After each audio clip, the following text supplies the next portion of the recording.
नाजरीन, आपसे एक अहम खबर शेयर करेंगे। लाड़काना से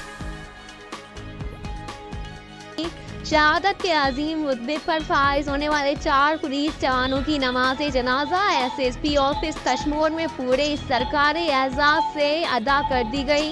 उस मौके पर सिंध पुलिस के बहादुर जवानों को कश्मीर पुलिस खुसूसी दस्ते ने सलामी पेश की गई।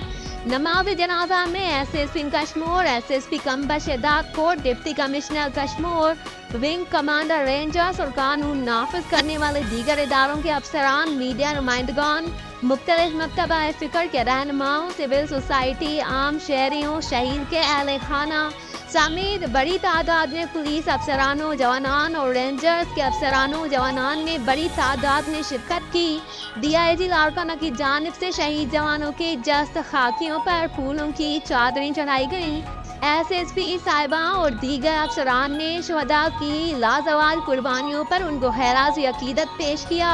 DIG लाड़का ने अपने पैगाम में कहा कि शहीद पुलिस कांस्टेबल्स मोहम्मद इस्माइल गबोल, गुलाम यासीन ओठो, वकार लाशारी और तालिब हुसैन सुमरो दिलेर निदर और बहादुर जवान थे। महकमा पुलिस शहीदों के अहल खाना से दुख सुख में खड़ी रहेगी। आज फराइज निभाते हुए थाना करमपुर के करीब पुलिस मोबाइल को आने वाले अफसोसनाक रोड एक्सीडेंट वाक़े में 4 जवानों ने जामे शहादत नोश किया था।